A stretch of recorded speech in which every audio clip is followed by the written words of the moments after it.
पश्चिम बंगाल की राजनीति एक बार फिर ऐसे मोड़ पर खड़ी दिखाई दे रही है जहां सियासत सिर्फ बयानबाजी तक सीमित नहीं रह गई, बल्कि आरोपों का स्तर सीधे भय, धमकी और मनोवैज्ञानिक दबाव तक पहुंचता दिख रहा है। मई 2026 में टीएमसी कार्यालय के अंदर सफेद साड़ियों के बंडल मिलने की खबर ने पूरे राज्य में सनसनी फैला दी है। सवाल ये नहीं है कि साड़ियां मिली या नहीं, सवाल ये है कि इन साड़ियों के पीछे की कहानी क्या है और आखिर ये विवाद इतना बड़ा क्यों बन गया।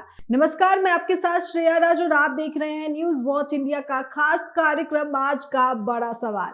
आरोप बेहद गंभीर है। विरोधी दल भाजपा का दावा है कि ये सफेद साड़ियां सिर्फ कपड़े नहीं बल्कि एक संदेश है, एक ऐसा संदेश जो सीधे डर पैदा करता है। भारतीय समाज में सफेद साड़ी का एक सांस्कृतिक अर्थ है जो अक्सर विधवा से जुड़ा होता है। इसी भावनात्मक प्रतीक को लेकर आरोप लगाया जा रहा है कि इन साड़ियों के जरिए भाजपा कार्यकर्ताओं के परिवारों को ये संकेत दिया जाता है कि उनका अंजाम क्या हो सकता है। अगर ये आरोप सही साबित होते हैं तो ये सिर्फ राजनीति नहीं बल्कि मनोवैज्ञानिक युद्ध की श्रेणी में आता है। इस पूरे विवाद को और हवा तब मिली जब संदेश खाली और वीरभूम की घटनाओं का जिक्र सामने आया। बताया गया कि कुछ इलाकों में भाजपा कार्यकर्ताओं के घरों पर सफेद साड़ी, फूल और अगरबत्ती भेजी गई। अब ये कोई सामान्य पैकेज नहीं है, ये सीधा सीधा अंतिम संस्कार से जुड़ी चीजों का सेट है। साथ में राम नाम सत्य जैसे नारे जोड़ दिए जाए तो तस्वीर और भी भयावह हो जाती है। सवाल उठता है कि क्या ये सब महज संयोग है या फिर एक सुनियोजित रणनीति। इसी बीच सोशल मीडिया पर वायरल हो रही तस्वीरें और वीडियो ने आग में घी डालने का काम किया। लोग पूछ रहे हैं कि अगर सब कुछ सामान्य है तो फिर ये साड़ियां टीएमसी दफ्तर में इतनी संख्या में क्यों थी, और अगर ये महज एक राजनीतिक साजिश है तो टीएमसी खुल के इसका जवाब क्यों नहीं दे पा रही। यहाँ एक और दिलचस्प मोड़ तब आया जब टीएमसी प्रवक्ता रिजू दत्ता ने अचानक सुर बदलते हुए शुवेंदु अधिकारी से माफी मांग ली। कुछ दिन पहले तक जो बयानबाजी आक्रामक थी वही अब नरम पड़ती दिखाई दी। उन्होंने कहा कि वो दबाव में थे और हालात अलग थे। सवाल ये उठता है कि आखिर ऐसा कौन सा दबाव था जिसने एक प्रवक्ता को सार्वजनिक माफी मांगने पर मजबूर कर दिया। 4 तारीख रिजल्ट निकलने के बाद आप जहां भी भाग जाएं आप छुप नहीं पाएंगे। आपको ऐसा लगता होगा कि हम एक दूसरे राज्य से आए हैं, वहां पर हम चले जाएंगे और मेरा बीजेपी का मालिक मुझे बचा लेगा। मैं आपको सीधी तौर पे यह कहना चाहता हूं कि आपके खिलाफ एफआईआर होगा, आपके खिलाफ चार्जशीट होगा और आपको घसीट के कोर्ट में लाया जाएगा जहां पर कानून सख्त से सख्त कार्रवाई आपके खिलाफ करेगी।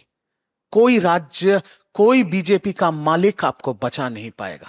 बीजेपी दिल्ली शीर्ष नेतृत्व एवं बीजेपी बांग्लार शीर्ष नेतृत्व আমাকে ওপেনলি বলেছে তুমি বুক ফুলিয়ে তৃণমূল কংগ্রেস করো, তোমার পরিবারের উপরে কোনো আঁচ আসবে না।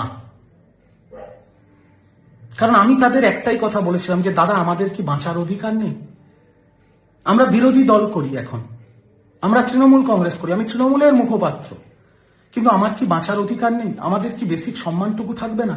दत्ता का ये बयान भी कम दिलचस्प नहीं कि उनकी गाड़ी पर भाजपा कार्यकर्ता हमला कर सकते थे, लेकिन उन्होंने ऐसा नहीं किया। ये बयान सीधे उस नैरेटिव को चुनौती देता है जिसमें लगातार एक पक्ष को हिंसक और दूसरे को पीड़ित बताया जाता है। अब आम जनता के मन में ये सवाल उठना स्वाभाविक है कि आखिर सच्चाई क्या है। इसी पूरे घटनाक्रम के बीच ममता बनर्जी की चुप्पी भी चर्चा का विषय बनी हुई है। बंगाल की राजनीति में उनका कद इतना बड़ा है कि कोई भी बड़ा विवाद बिना उनके नाम के अधूरा रहता है। लेकिन इस बार सवाल यह है कि क्या ये चुप्पी रणनीतिक है या फिर स्थिति वाकई नियंत्रण से बाहर होती जा रही है। आलोचक ये कहने से नहीं चूक रहे कि दीदी की राजनीति अब विकास से ज्यादा डर और दबाव के इर्द गिर्द घूमती नजर आ रही है। सियासी गलियारों में जहांगीर और अभिषेक बैनर्जी को लेकर भी चर्चाएं तेज है। एक वरिष्ठ पत्रकार के बयान ने इस पूरे मामले को और रहस्यमय बना दिया है।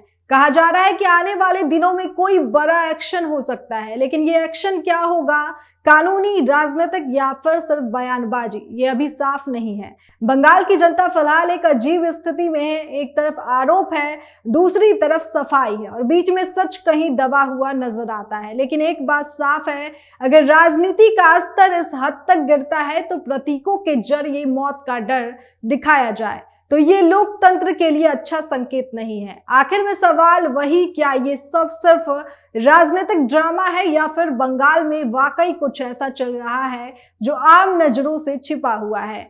जनता जवाब चाहती है और इस बार शायद सिर्फ बयान नहीं, ठोस कार्रवाई ही भरोसा वापस ला सकती है। तो इस खबर पर आपकी क्या राय है, कमेंट करके हमें जरूर बताएं।